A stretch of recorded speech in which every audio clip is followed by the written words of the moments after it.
Part 4. Secretary in Limba Police Station. Then the door creaked open. A man in a crisp suit stepped in, a secretary from the Agency for National Security Planning. His posture was as straight as a soldier's, and his eyes were sharp, calculating. It was Secretary Park Wan-gi.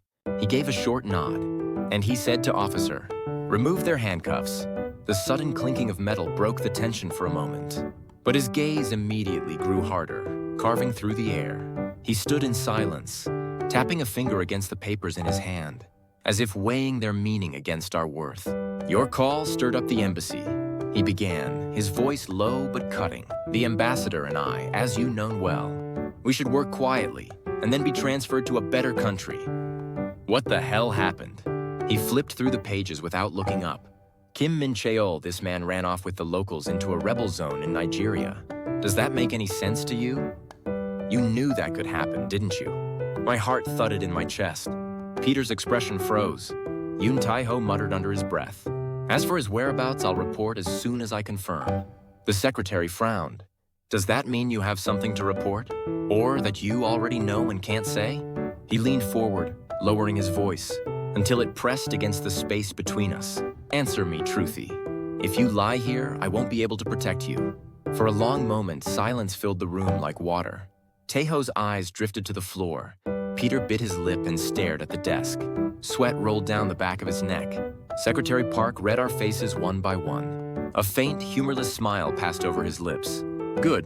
You don't have to speak. Your expressions already tell me everything." He wasn't just observing, he was dissecting an investigator, reading our guilt in the tremor of breath and the twitch of eyelids. Then he dropped 2 folders onto the table with a flat thud. One bore Taeho's name, the other Kim Min-cheol's. "It's all here. Kim Min-cheol desertion, leading illegal protests, distributing subversive leaflets, even poaching. We sent him overseas to earn foreign currency, and now he's stirring up trouble. I'd like to protect you, but I have to report. I can't bury this." He pushed his chair back and stood, voice tightening. "Listen carefully. What you need now isn't excuses or someone to blame." His eyes were as sharp as bayonets. "Do you think there aren't others who tried sneaking into Russia through the Eastern European border, carried away by their little socialist fantasies? Still, we were proud sending men abroad, earning foreign currency. But look what that pride brings. Trouble. This is what happens when we fail to filter who gets sent overseas." He paused, then said flatly, "If you lie, you're finished here. If you tell the truth, you still have a chance." He took a slow breath. "Visiting the gorilla habitat wasn't a big deal, but why did you do it?" Secretary Park's questions pierced through the air, sharp and deliberate. "You could have just observed the gorillas.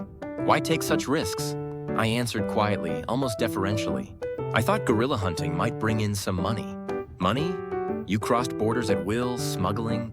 Poaching, all for money? Ridiculous." I tried to maintain composure, but standing there, confronted with reality, my intent to preserve dignity faltered.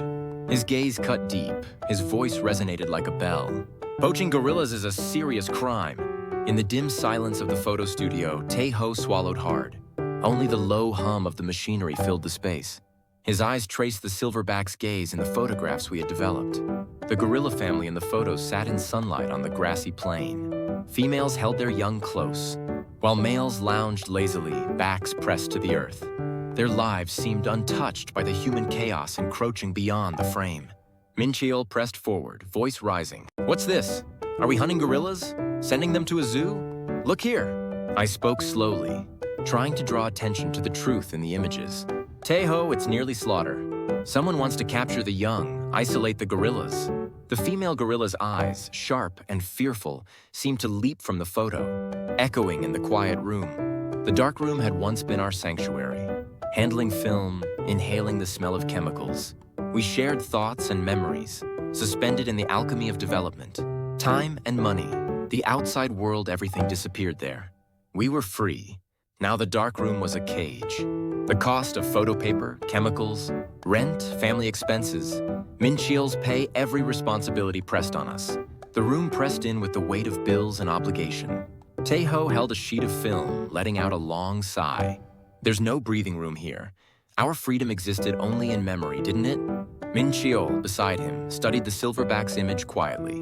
"No, that freedom still exists inside us. But reality has its grip on us now. Otangs looked slowly toward him, eyes reflecting shame and hard truths.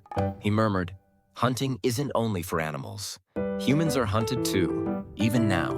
The words hung in the air, echoing like shadows. Under the faint darkroom light, the female gorilla's eyes seemed to merge with Otang's, staring back with both innocence and accusation. Min Cheol didn't speak, just watched. Her voice carried weight beyond mere observation. The gorilla photograph became a trap, binding us to a reality. We could not escape. The more we tried to detach, the deeper the thorns sank. Taeho shook an aluminum tray, letting the red-tinted solution wash over the paper. Slowly, black and white shapes emerged. Faces that seemed part gorilla, part human-blooded youth, comrades in memory, shadows of the past. The developing liquid recalled pain, loss, and the fragile continuity of life. "Peter, whose film is this?" "That woman, I feel like I've seen her before." A silence hung in the room. Min Cheol spoke cautiously. "Who? Oh, Peter's girlfriend." Otangs hesitated, then spoke. The printer operator Peter nudged me lightly. "You know what this is about? Right? This is film commissioned by Madame Marie from the NGO. Some are large prints, just enough to cover paper costs," he said calmly. But the thickness of the film in his hand conveyed its gravity. The precision of the shots revealed a professional's touch. The female gorilla in Peter's photograph stared at her young. Her gaze quietly gripped me, unsettled yet compelling. Taeho felt the pull of reality and past colliding. "All right, she's your girlfriend. Let's just pay for the paper," I said, trying to maintain composure. A strange tension filled the room, past and present, human and animal. Hunting and protection intertwined in the silence. "Peter, your NGO girlfriend, is she in the gorilla business?" He paused the film processor, lit a cigarette, and answered. "No, I wouldn't call it a business. Just a different method. They call it a conservation project, and yes, money changes hands. Sending a gorilla overseas to a zoo costs over $300,000 per animal. Transport, insurance, all included. Pure conservation? That's fiction." Min Cheol murmured softly. $10,000 for a baby gorilla? That's the going rate? Several $100,000 for an adult. Years of work to make that kind of money, Peter replied. Reality is harsh. Gorillas, ivory, anything has a price if someone is willing to pay. Animal rights groups, zoos, poachers, they're all merchants under different names. Min Cheol responded bluntly. Still, it's a profitable trade. Europeans spend lavishly. Why shouldn't we benefit? It's survival. Better to take the money than rot here. That's how the world works. Survival first. The air thickened. Otangs whispered. Survival first, but what about the gorillas? The children here? Is there no responsibility after the hunt? Min Cheol slammed his chair. Hey, why the gloom? The gorillas are calling us. We should check it out. A little exploration, and we can make money. He muttered to himself. Exploration money gorilla trade. Supporting a family in Korea. Paying rent, covering overdue salaries, and mounting debt. Hope doesn't wait in a dark room. But maybe, just maybe, the money gives us room to breathe. He straightened his shoulders and smiled.